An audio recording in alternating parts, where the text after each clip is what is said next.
सच्चाई का पुरस्कार। हिंदी कहानी। एक डाकू था।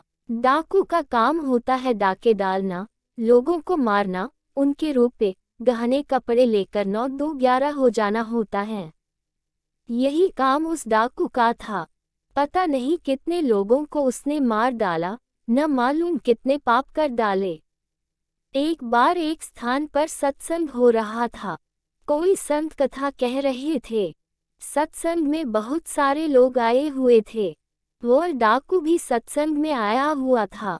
डाकू ने सोचा कथा जब तक समाप्त होगी तब तक रात हो जाएगी। कथा में से बहुत से धनी लोग जब अपने घर को वापस जाएंगे, मौका मिलते ही उनमें से किसी को लूट लूंगा।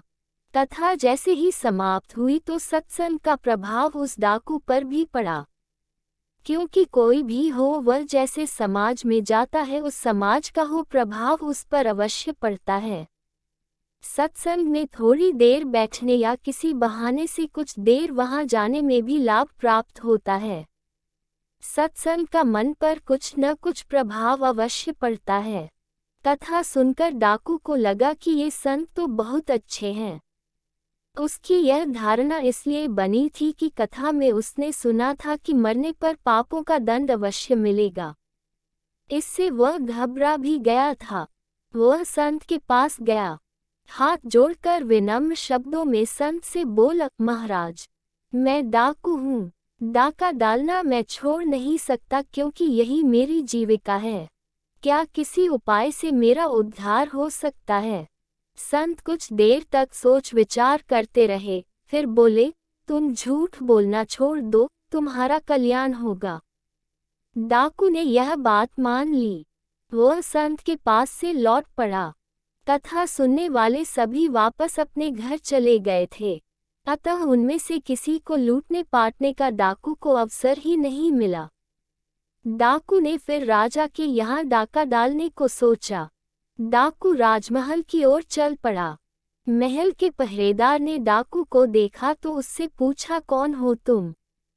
डाकू ने उत्तर दिया, मैं डाकू हूँ और यहाँ डाका डालने आया हूँ।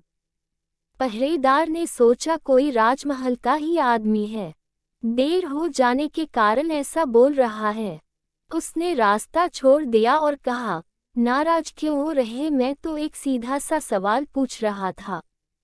डाकू सीधे महल के खजाने के पास चला गया और एक बड़ा सा संदूक जिसमें बहुत सारे सोने के सिक्के और गहने उस संदूक में भर लिया, जितना वो उठाकर अपने साथ ले जा सके।